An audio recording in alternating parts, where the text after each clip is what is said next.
Bonsoir les amis, donc aujourd'hui je voulais vous parler de ChatGPT, dont la valorisation d'OpenAI dépasserait les 29 milliards de dollars. Alors, quand on regarde un petit peu la presse, puisqu'on est en pleine ébullition sur ce secteur qui est l'intelligence artificielle, on s'aperçoit que qui a créé donc OpenAI, c'est Sam Altman, et puis derrière on a aussi notamment le fameux Elon Musk. Alors l'objectif d'OpenAI, la start-up la mieux valorisée des États-Unis, avec un chiffre colossal en bout de ligne de 29 milliards de dollars, une démesure qui ne contraste pas forcément avec le personnage haut et en couleur qu'est son cofondateur Elon Musk. Alors à ce stade, on va peut-être pas brûler les étapes, mais on sait que Microsoft a déjà investi pas moins de 1 milliard de dollars dans OpenAI. De plus, Microsoft serait prêt à rajouter 10 milliards dans OpenAI et les conditions de financement prévoiraient que Microsoft obtienne 75% des bénéfices de cette société jusqu'à la récupération de son investissement initial. Cela ferait donc en tout 11 milliards d'investis par Microsoft dans OpenAI. Les échos titraient que financièrement très risqué, mais un pari très tentant. Évidemment, effectivement, pour faire la pige à Google, rien de mieux que de développer OpenAI conjointement avec d'autres effectivement associés qui pourraient être minoritaires. Le journal Le Point Tech et Net titrait « Et si c'était lui le vrai Google Killer ?» C'est vraiment impressionnant de retrouver derrière ce projet Elon Musk, qui est visiblement aussi bien à l'aise à piloter Tesla, SpaceX, Twitter et en même temps être dans ce type de projet. C'est absolument hallucinant de voir la capacité de ce monsieur d'être dans autant de dossiers et surtout aux manettes de tellement de projets. Alors ceci m'amène à ce que j'ai vu aussi dans la presse. En fait, le problème, parce qu'il n'y a pas que des avantages sur cette nouvelle technologie, c'est que il y a eu un scandale dans une université lyonnaise où on s'est aperçu, un professeur s'est aperçu qu'il y avait 50% des copies rédigées par ses étudiants de master qui avaient été générées par le ChatGPT. Donc on peut imaginer aujourd'hui qu'il y a tellement de choses qui pourraient être en fait rédigées par ChatGPT que beaucoup de gens pourraient se trouver au chômage demain. Alors, on va commencer par lui demander de se présenter. Qui de mieux peut se présenter que ChatGPT lui-même ?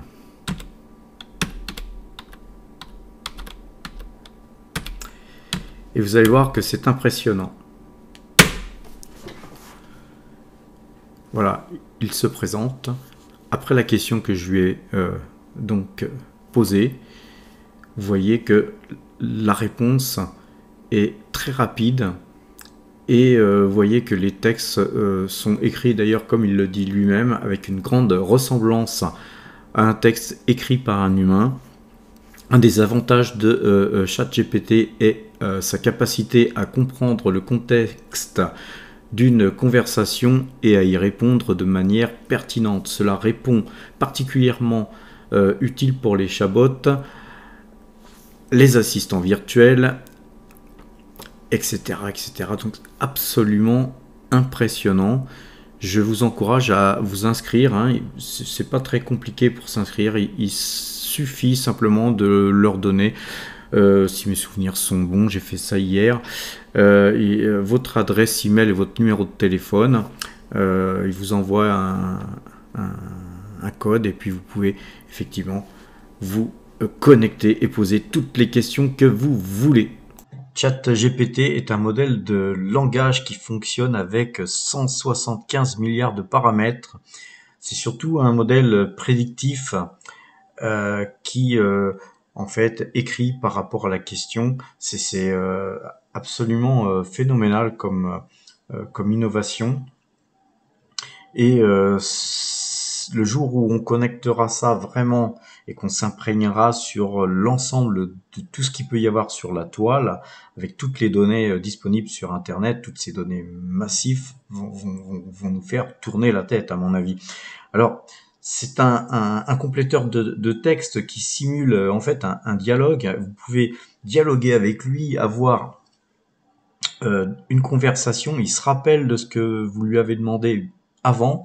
Il arrive à lier la dernière question avec les questions précédentes. C'est absolument génial.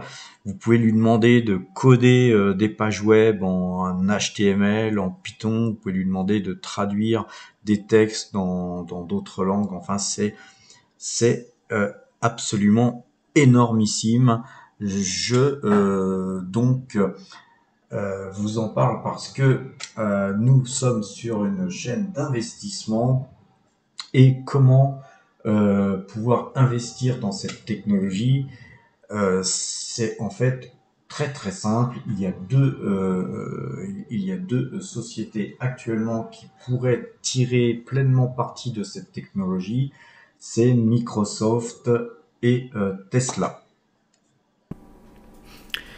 Donc aujourd'hui nous avons arbitré, nous avons vendu 30 Pernod Ricard que nous avions acheté il y a peu de temps avec un petit bénéfice. On est donc sorti, il nous reste encore un peu de Pernod Ricard, mais nous avons donc allégé notre pause sur Pernod Ricard tout simplement pour pouvoir acheter 30 Microsoft et donc un arbitrage au profit de Microsoft que nous avions déjà mis en portefeuille dernièrement.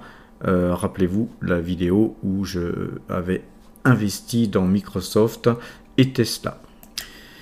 Aujourd'hui, nous avons vendu aussi 1000 Air France et globalement, nous avons acheté du Air Liquide à la place. Voilà, donc je vous affiche les ordres puisque à PowerTrade on montre tout. Donc là c'est donc sur un compte titre PEA. Donc on a vendu 1000 Air France pour acheter 9 Air Liquide. Sinon l'ensemble de notre portefeuille se porte vraiment très très bien. On a Total Energy qui gagne pratiquement 1% aujourd'hui. DNO ASA qui monte de 0,41%, NL qui continue toujours de monter de plus 1,58%, LVMH s'adjuge 0,75%, Air Liquide qu'on a acheté finalement à bon compte puisqu'elle ne progressait pas aujourd'hui. On a Schneider Electric qui ne bouge pas, Pernod Ricard qui monte, voilà, donc on en avait profité aujourd'hui pour prendre un peu de bénéfices. L'ensemble de nos valeurs monte, mis à part Tesla. On a Thai Beverage et Genco Shipping et Coca-Cola qui baisse un petit peu, Seb qui perd 1,13%. Bon, c'est pas si grave, on a allégé dernièrement. Et puis voilà, donc on est sur des valeurs plutôt haussières que baissières dans l'ensemble de notre portefeuille. D'ailleurs, on va voir ça tout de suite. Sur notre tableau Excel, on voit donc que Air France a disparu du tableau puisque effectivement on a tout liquidé cette position. Un titre qui a vraiment du mal à monter, on a profité. J'aime pas sortir perdant, donc on avait sorti une première ligne avec des gains substantiels et puis là on a gagné très peu sur cette ligne, mais on est sorti parce que quand on sent pas les choses, faut savoir partir et on a en contrepartie augmenté notre position, la taille de notre position sur Air Liquide.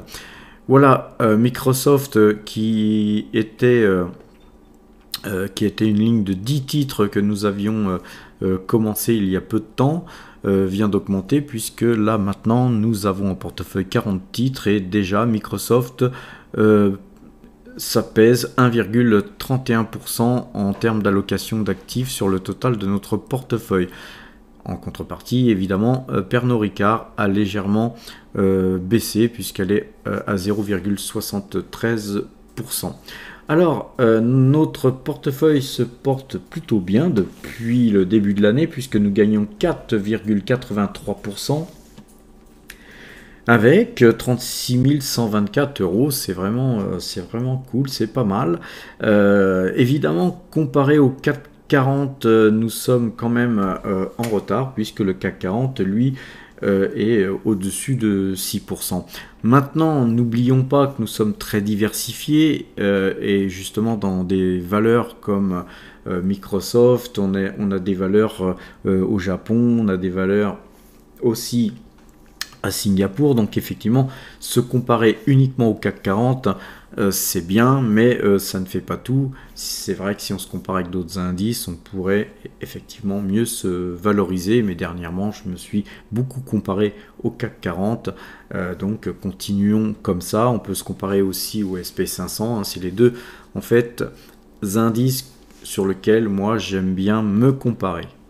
Alors à présent, jetons un petit coup d'œil du côté de nos algorithmes. Commençons par le CAC 40 qui a encore bien monté aujourd'hui, belle hausse. On a eu vraiment un super signal depuis le 30 décembre. Toujours acheteur le CAC et il le passerait vendeur à 6887 points demain. Concernant le DAX, même motif, même punition, très haussier. Il passerait néanmoins vendeur demain à 14 803. Passons à présent au SP500 qui est lui acheteur depuis le 3 janvier. Eh bien lui, il passerait vendeur à 3864 points. Le Brent, quant à lui, est passé acheteur, la moyenne 2 jours, 12 jours à croiser. Donc nous sommes actuellement passé acheteur sur le Brent. Et à présent, passons du côté du compteur à Pépette et l'on voit que le CAC 40 nous fait gagner 422 points depuis le trade que nous avions initialisé le 2 janvier avec 1728 points depuis le 1er juin, avec aussi donc en nombre de trades 21 trades gagnants contre 23 trades perdants. Quant au DAX qui nous fait gagner 2408 points au total avec 6 trades gagnants pour 6 trades perdants, il nous permet de gagner 1032 points sur le trade en cours qui a été initialisé le 29 décembre. Très beau parcours, aussi bien sur le CAC 40 que sur le DAX. Par contre, n'oubliez pas aussi bien sur le DAX que le CAC 40 de placer vos stops.